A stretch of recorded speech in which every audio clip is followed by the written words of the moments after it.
Ya comienza Nuestros Temas por Sama TV, el canal de la Universidad Nacional de San Juan.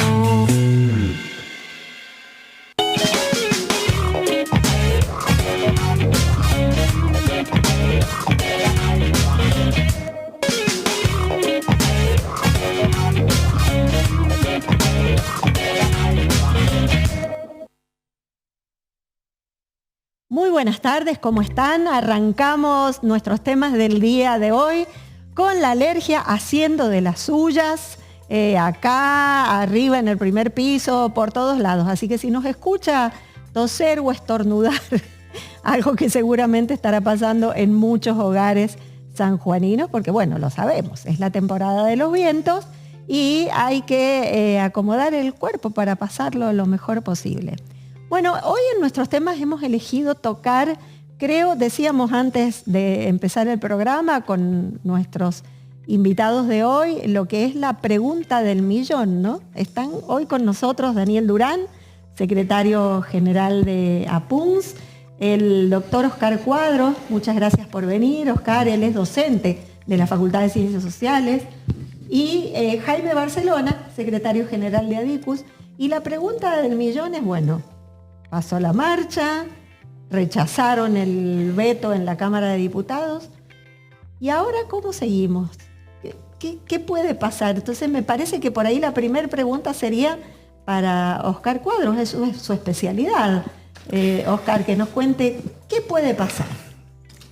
Bueno, en principio, si logrado el rechazo por parte de una de las cámaras del DNU, la ley debería adquirir virtualidad, la ley de financiamiento, ¿verdad? Pero bueno, es cierto que hay algunos escenarios posibles y otros eventuales y tal vez poco posibles en el plano de la ejecución. El presidente señaló en su oportunidad que estaba dispuesto a judicializar la vigencia de la ley, sí, si esto ocurría eventualmente. Creo que eso ha perdido todo peso, digamos, como una posibilidad política real. Luego de los últimos avatares y de las últimas coyunturas de elecciones y demás. Parece que eso es altamente inviable. Por otra parte, era contrario a su propia decisión de vetar la ley. Digamos, había dos caminos que eran alternativos, no sucesivos. Una posibilidad de vetar la ley, otra alternativa era judicializar su validez por los vicios de procedimiento que se le imputaban. O sea, él podría haber judicializado antes de que la Cámara de Diputados, antes de vetar, claro. Antes de vetarla, digamos, con anterioridad a la ratificación legislativa. Aparecían dos caminos contradictorios. No se puede vetar, es decir, concebir que hay una ley que tiene vigencia, que ha reunido las formas jurídicas y que luego el presidente, bueno, por propia facultad constitucional, rechaza por vía del veto y luego tratar a esa misma ley como una ley inválida. ¿Está bien? Más allá de que en términos de la jurisprudencia de nuestra Corte Suprema, era altamente inviable que un tribunal diera lugar al vicio de procedimiento que se le imputaba a la ley. Entonces, el camino que le queda al presidente, de alguna manera lo estamos conversando, ¿no?, es plantear, por un lado, va a estar obligado a ejecutarla. El punto es cuánto tiempo va a tomar la ejecución de la ley.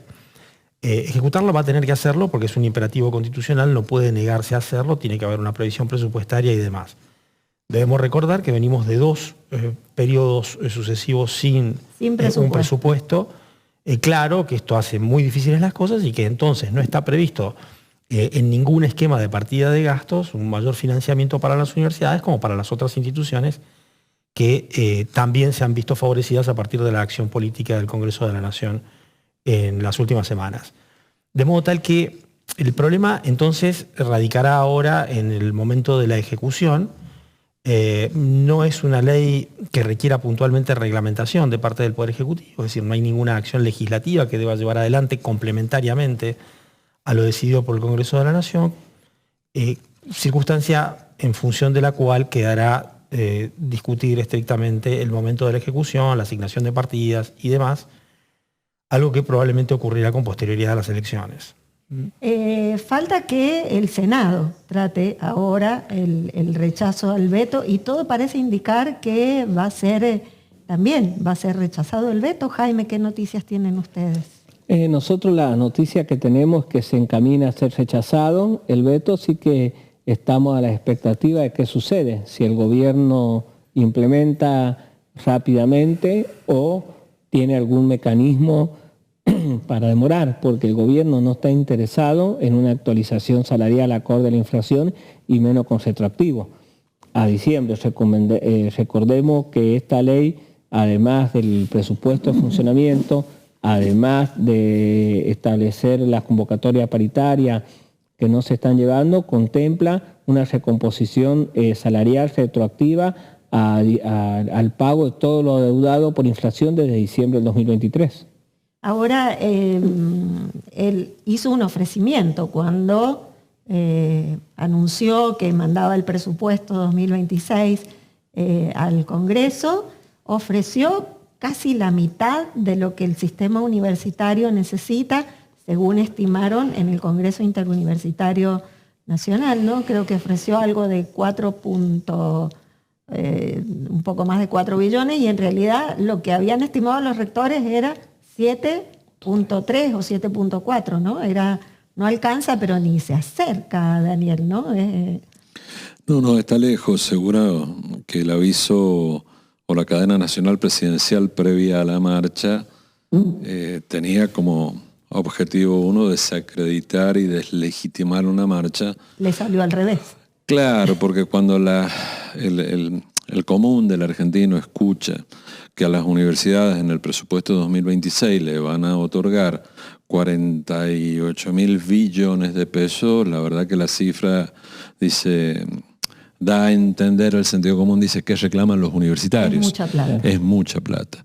Pero en realidad el Consejo Interuniversitario Nacional había elevado al Poder Ejecutivo para la elaboración del presupuesto un estimado de ejecución presupuestaria 2026 de 73.000 billones de pesos, que era simplemente, es una cifra que simplemente alcanza para sostener al sistema universitario tal cual está funcionando hoy, sin ningún tipo de inversión, ni de expansión educativa, ni expansión territorial. Con lo cual el Ejecutivo ha quedado cercano al 60% de lo que realmente el sistema universitario necesita, lo cual ya anticipa en los números del propio Ejecutivo un recorte del 40% a las universidades para el año 2026. Esta es la realidad, más allá de lo tremendo que pueden sonar los números a la luz de los procesos inflacionarios y toda esta degradación que hemos tenido en nuestra moneda, ¿no? ¿Qué más decir? Creo que es evidente la estrategia del Ejecutivo y es evidente lo que pasa en las universidades. Permíteme agregar una sola cosita respecto a lo que decía Jaime.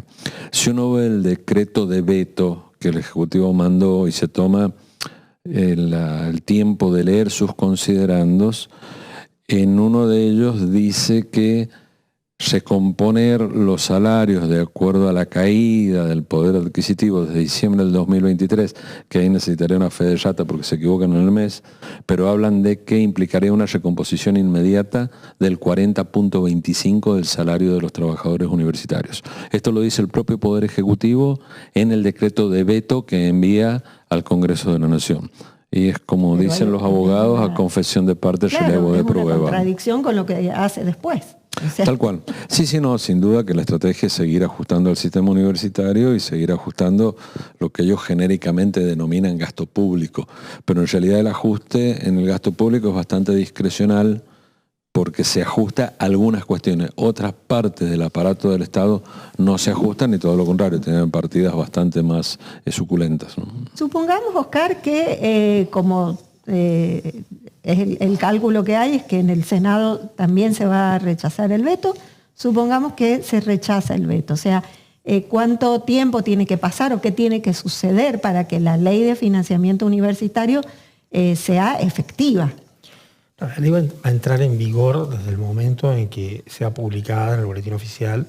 ¿Y eso lo hace el Ejecutivo? Eso lo hace el Ejecutivo, pero tiene un plazo determinado por la legislación civil a efectos de realizarlo. O sea, no es discrecional para el Poder Ejecutivo poder llevar adelante esto. El punto es, nuevamente, que todo gasto implica, es decir, hay un principio global de administración financiera que está contenido en la ley de administración financiera que dice que no se pueden autorizar gastos sin las partidas de ingreso correspondientes. En un sistema en donde no hay presupuesto, esta idea de que no se puede autorizar gastos sin partida correspondiente, digamos, un presupuesto reconducido durante los últimos 3 años, parece absolutamente utópica. Lo que el Poder Ejecutivo va a hacer, evidentemente, en un primer momento, es tratar de dilatar demorar el máximo tiempo posible la instancia de ejecución presupuestaria efectiva de la ley. Ahora, tarde o un poco más tarde, pero finalmente la ejecución se logrará y entonces la recomposición de los salarios, de los saberes y del ingreso de las universidades volverá al nivel que la ley indica. Y no puede bajo ningún concepto entonces judicializar o pretender una intervención del Poder Judicial. Esto es, a ver, convengamos potencialmente que podría ocurrir cualquier cosa, ¿verdad? Eso. Pero hay que entender. Hemos perdido la capacidad de asombro, como decíamos al principio. Claro, pero hay que entender básicamente dos cuestiones. Primero, el Poder Ejecutivo tiene instrumentos para dilatar la ejecución de la ley. Tiene instrumentos para dilatarlo que digamos, que tienen que ver con el diseño presupuestario y la forma en que va a ajustar. Es muy probable que el Poder Ejecutivo intente hacer eso, porque el Poder Ejecutivo dice que el déficit fiscal es algo innegociable y sostiene, digamos, que parte de la reducción del déficit fiscal es ese efecto licuadora que ha aplicado sobre salarios públicos y pensiones y jubilaciones. Es decir, centralmente eso es parte del credo fundamental de lo que el Poder Ejecutivo ha llevado adelante. Entonces es dable esperar que la ejecución de la ley tome su tiempo y que se busque argucias desde el punto de vista de la ejecución presupuestaria a fin de lograr ese resultado. Ahora bien, el problema de la judicialización podría ser un escenario potencial, pero es muy poco probable conforme se han suscitado las acciones del Poder Ejecutivo hasta acá. Es decir, no hay una alternativa. Y de existir esa judicialización de la ley, la posibilidad de éxito es absolutamente mínima. Ahora bien, hay que entender también algo para ver cómo funciona el esquema jurídico en nuestro país. Hay una serie de decisiones tomadas en máxima instancia por la Corte Suprema que no han logrado una ejecución efectiva. Es decir, recordemos... Aunque lo diga la Corte Suprema. Es decir, este es un problema político importante, digamos, la ineficacia de ciertas decisiones. Tomo un ejemplo que es el que me viene a la mente en este momento, es el caso de la devolución de las partidas presupuestarias por vía cautelar a la ciudad de Buenos Aires, de las cuales fue privada durante la presidencia de Alberto Fernández esta ciudad en favor de la provincia de Buenos Aires. Por eso no ha ocurrido, digamos, aunque cautelarmente se haya dado, ha habido un acuerdo, se avanzó, pero no en el nivel dispuesto por la Corte Suprema. Es decir, en este tipo de instancias, donde lo que está en juego es una decisión legislativa, que ha tenido insistencia y que ha tenido un apoyo masivo de la sociedad y un Poder Ejecutivo que está montado sobre la idea de déficit fiscal cero, bueno, los problemas vendrán de la mano de la ejecución presupuestaria y en todo caso generarán una serie de judicializaciones desde las universidades y desde los empleados docentes, no docentes de la universidad en adelante. Ese es sí un escenario posible, que es el mismo escenario que podemos observar en el caso de los jubilados. ¿Está bien? Es decir, donde hay una inejecución, hay un letargo, entonces hay sentencias dentro del sistema previsional que no logran ejecutarse y cuando logran su ejecución, el efecto mismo de la degradación del salario los insta a accionar nuevamente. Ese es un escenario posible. De por sí ya esta suma que pidió el sistema universitario se choca con lo que han puesto en el presupuesto 2026, ¿no? Y se choca de manera bastante grave. ¿En qué situación está el sector no docente en todo el país, Daniel? Yo veía ayer una entrevista que le hacían a un abogado que tiene a su cargo la defensa o la representación legal de varios gremios y él hablaba de gremios que son mayoritarios en el país, en el caso de los empleados de comercio, en el caso de camioneros, ¿no? Y contaba el poder de estos sindicatos en números, ¿no? O sea, tantos afiliados, este gremio es el más grande porque tiene tantos afiliados. ¿En qué situación están los no docentes? Estamos los no docentes del sistema universitario. ¿En qué situación económica o en qué situación de poder? La situación económica creo que ya sé cuál es tu respuesta, pero digo, ¿somos un gremio fuerte? A ver, un pro y una contra. A ver.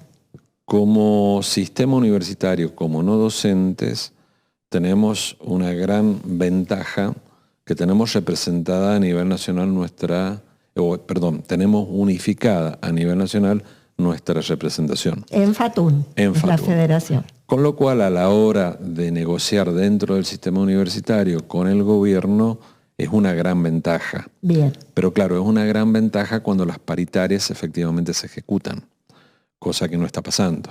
Con lo cual el gobierno ha convertido lo que es una virtud y una fortaleza en una cuestión inaplicable, fácticamente inaplicable porque no está convocando reuniones paritarias. Esta es, digamos, la paradoja. Y por el otro lado hay una desventaja que no es solamente de los no docentes, sino que es de todo el sistema público. En lo que lleva transcurrido de gobierno, la presidencia de Javier Milei ha demostrado un gran desprecio por lo público o lo estatal, con lo cual las medidas de acción directa o indirecta que los sindicatos hemos ido tomando no han resultado con la efectividad que resultan frente a un gobierno que sí tiene un proyecto de nación donde la cuestión pública o estatal tiene un rol fundamental. Entonces estamos en una situación ambigua. Creo que a la larga la ventaja es nuestra porque creo que la persistencia y la unificación de la representación en algún punto nos va a dar una fuerza de reclamo muy importante. Siguiendo esta línea que estamos viendo hoy, vamos a la hipótesis de que el Congreso de la Nación el 2 de octubre ratifique la ley.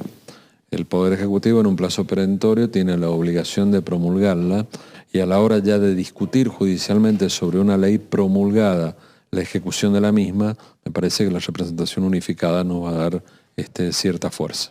Bien. En el caso de los docentes universitarios, si bien no están unificados detrás de una misma central, pero creo que en esto están todos de acuerdo, o sea, no hay lugar a dudas, Jaime. Sí, estamos todos de acuerdo. Además, nos está pasando a todos los sindicatos docentes que estamos teniendo un crecimiento de afiliación en este contexto. Mira qué buen dato. Entonces, y a los provinciales también. Creo que el ajuste que está habiendo por parte del gobierno nacional o esta política ha llevado a los docentes a sumarse a los sindicatos, a pesar de que ellos venían con una política totalmente antisindical. Entonces, los docentes, por un lado, están preocupados desde el punto de vista económico, están endeudados, hay muchos que han pedido reducción horaria en la universidad, pero por otro lado está peleando más. Incluso... ¿Reducción horaria para trabajar en otra cosa? Para trabajar en otra cosa, porque con un salario desactualizado tanto por inflación y una pérdida real del poder adquisitivo del casi el 42% en un año y medio, es una situación delicada, fuerte, pero por suerte nos está sucediendo que el docente está envalentonado.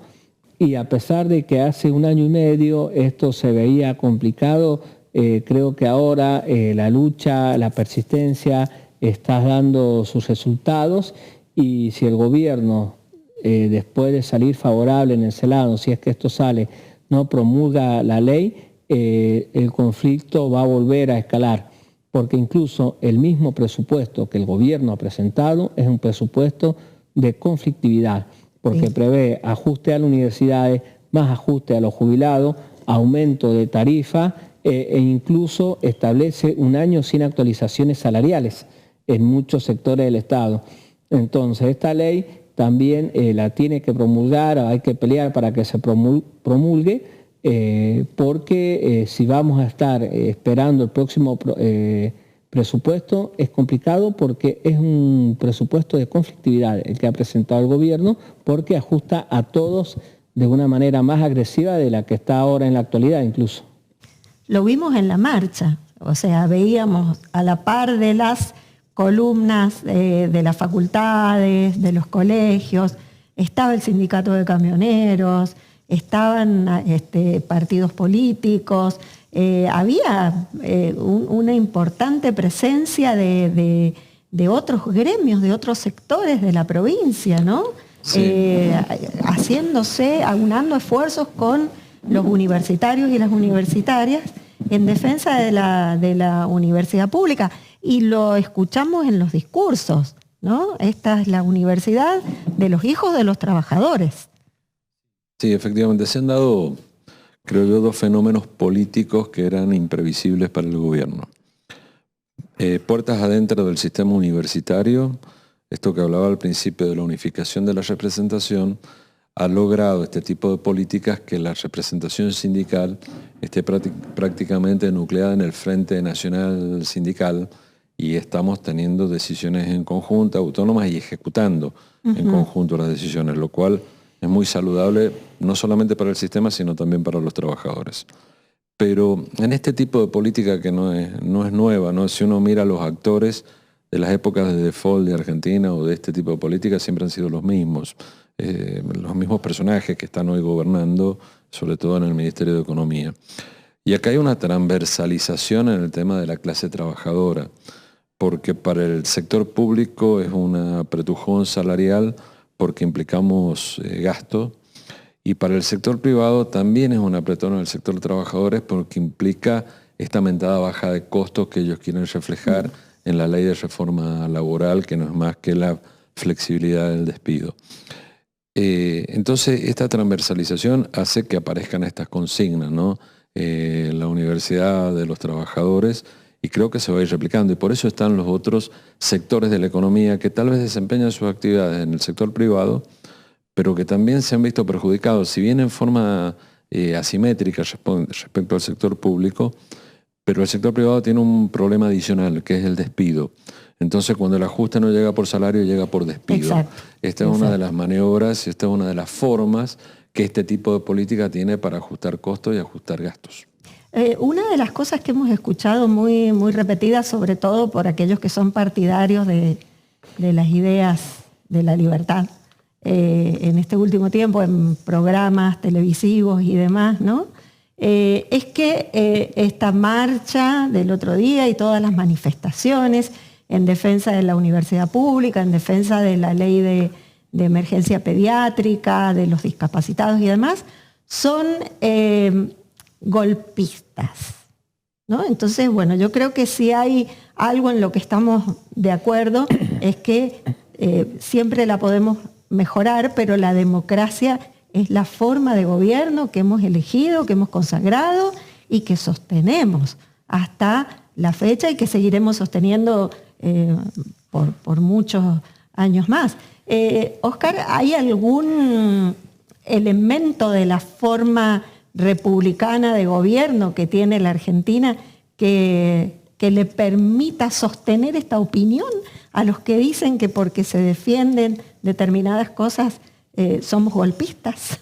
Yo creo que hay algo muy importante que como efecto colateral ha resultado del debate parlamentario y el ida y vuelta entre el Congreso de la Nación y el Poder Ejecutivo en todas estas cuestiones. Por supuesto que hay matices desde diversas perspectivas y que hay un principio central de la economía que dice que las necesidades son infinitas y los recursos siempre son escasos y esto es una realidad. Y bueno, entonces acá vienen las discusiones respecto de qué es lo trascendente, a qué hay que efectivamente apoyar y apostar, dónde hay que recortar, como señalabas recién, qué es lo que, qué y de qué forma puede ir matizándose. Pero hay un efecto jurídico muy importante que ha sido el rol que el Congreso ha asumido, probablemente por el déficit mismo en la negociación política del Poder Ejecutivo, respecto del contralor de los decretos de necesidad y urgencia. Eso no había ocurrido en otros periodos presidenciales y es auspicioso, digamos, independientemente de cuál sea el efecto hoy respecto de nuestra ideología o nuestra posición política.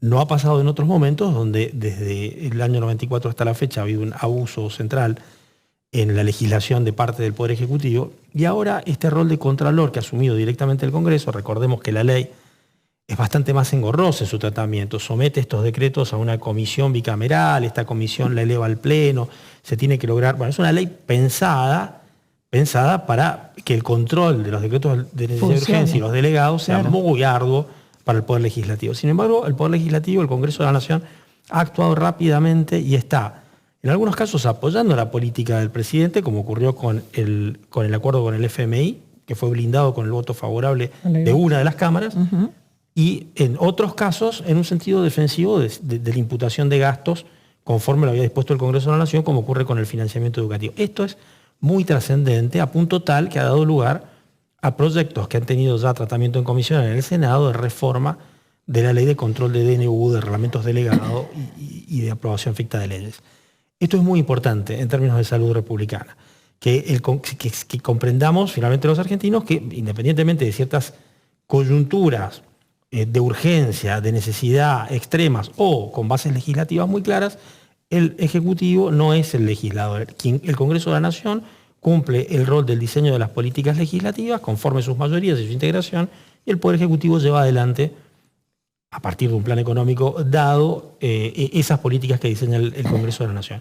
Esto me parece que es muy importante y que puede ser capitalizado a futuro para que comprendamos de un modo más profundo el juego en equilibrio de la vida republicana en nuestro país. Y que no se trata de tomar una decisión, firmar un DNU y lograr los consensos políticos. Claro. Lograr los consensos. Porque los argentinos, perdón que... Sí.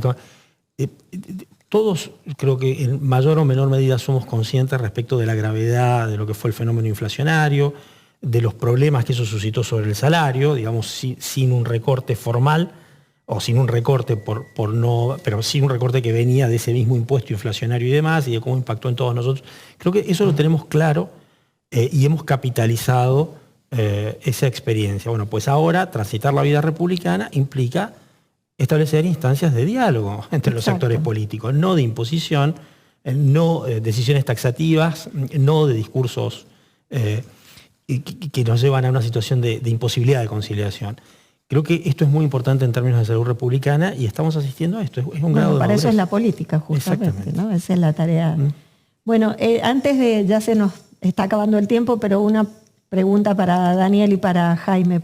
¿Puede haber otra marcha para el 2 o en la vigilia del 2? ¿Cómo lo ven? Bueno, la verdad que no se está, por lo menos no nos han informado de que se esté programando otra marcha.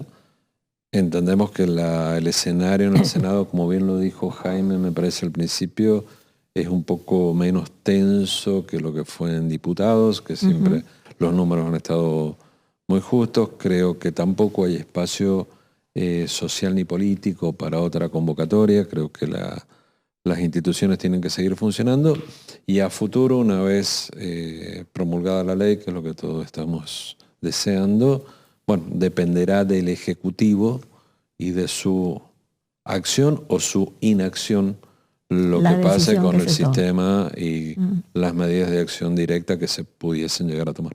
Jaime, ¿has escuchado algo? No, nosotros estamos esperando de la Federación. En principio, como dice Daniel, no está planificado nada. Entendemos que la batalla política era la de discusión en diputados, porque es donde el gobierno aseveraba que tenía el control y la capacidad de compra de diputados. Entonces, ahora vamos con esperanza al 2 de octubre y, como dice Oscar, con la tranquilidad de que la República, si tiene un Congreso que es controlador del Poder Ejecutivo, está funcionando. Los golpistas es al revés, son ellos, los autoritarios. Porque si no funcionara, todos los diputados y los senadores también han sido elegidos por el voto, no solo el presidente. Exacto. Entonces, esperanzados en que ese voto popular se haga presente. Por algo la gente votó como votó, un presidente de un color, senadores y diputados de distintos otros colores. Bueno, ojalá sea así. Bueno, muchísimas gracias a los tres. Se ha aclarado bastante el panorama, me parece a mí, porque había como dudas, también un poco de falta de información, tal vez, ¿no? O sea, había un sector amplio del público que creía que con que diputados haya rechazado el veto alcanzaba, ¿no? Falta senadores y después de eso hay que ver qué hace el Poder Ejecutivo con lo que decida senadores. Muchísimas gracias por haber venido a los tres. Muy agradecido. Muy agradecido, Susana, muchas gracias. Bueno, y nosotros nos despedimos, será hasta el lunes que viene. Chao.